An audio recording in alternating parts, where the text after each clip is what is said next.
नमस्कार मंडळी. तर चला सकाळची सुरुवात झालेली आहे आणि आता किचनमध्ये आपल्याला काम करायचं आहे. तर किचनमध्ये स्वयंपाक करायचा होता. स्वयंपाकासोबतच मला ताक हलवून घ्यायचं होतं आणि ताकामध्ये छान लोण्याचा गोळा जमा झालेला होता.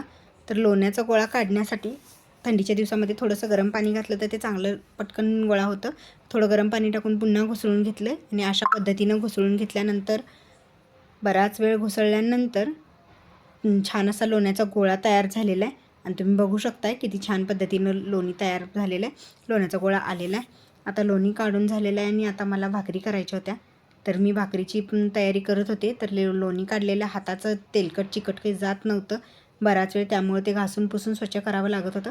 आता भाकरी करायची प्रोसेस मला चालू करायची. तर किचनमध्ये स्वयंपाकाची घाई गुटलेली असते आणि त्यातच सकाळच्या वेळेत कामं खूप असतात. तर भाकरी करून घेते आणि त्यासोबतच मुलांचं थोडंसं आवरावंही लागतं.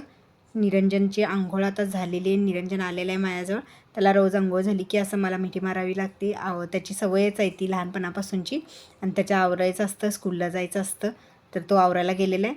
अशा पद्धतीनं मग थोड्या वेळात मी भाकरी करून घेतले. 2च भाकरी करायच्या होत्या, पण त्यासाठी पण वेळ तेवढाच लागतो. जास्त केलं तरी तेवढाच वेळ लागतो आणि हे सकाळच्या वेळेत काम करत करत खूप भरभर करावं लागतं. मुलांचे डबे असतात, त्यांना शाळेला जायची घाई असती, मुलींचं कॉलेज असतं. तर कामं करता करता वेळ कशी निघून जाते कळतच नाही. तर अशा वेळेत माझ्या सकाळच्या पटापटा उरकावं लागतं आणि काम करता करता कर्म करायला गेल्याने कांड झालं अशी माझ्या मुली नेहमी म्हणत असतात. तर अशा पद्धतीचं काहीसं माझ्याशी सोबतसुद्धा घडलेलं आहे. आणि चमच्याचं बास्केट होतं ते माझ्याकडनं, भाकरी नुकत्याच झालेल्या होत्या, स्वयंपाक उरकला होता, आता जरा सुटकेचा निश्वास टाकणार, तेवढ्यात चमच्याचं बास्केट माझ्याकडनं पडलेलं आहे आणि त्याच्यात खूप प्रमाणात चमचे वगैरे सगळंच भरलेलं होतं आणि ते वेचण्यात आणि गोळा करण्यात माझा बराचसा वेळ गेलेला आहे. आणि मला खूप राग आलेला होता की माझ्याकडून अशी चूक झाली, पण चुकल्यामुळं मला खूप सहन करावं लागलं. इतका वेळ माझा त्यात गेलेला आहे आणि हा टाईम वेस्ट झालेला आहे. पण जाऊ देत, कधीतरी काम करता करता थोडंसं काहीतरी असं होणारच, इकडं तिकडं व्हावंच लागतं. सकाळी सकाळची घाई असते, त्यामुळे घाई गडबडीत ही अशा गोष्टी माझ्याकडून काहीतरी होतच राहतात. तर चला मी आता तयार झालेली आहे आणि आता मी गेलेली आहे भक्तीला आणायला.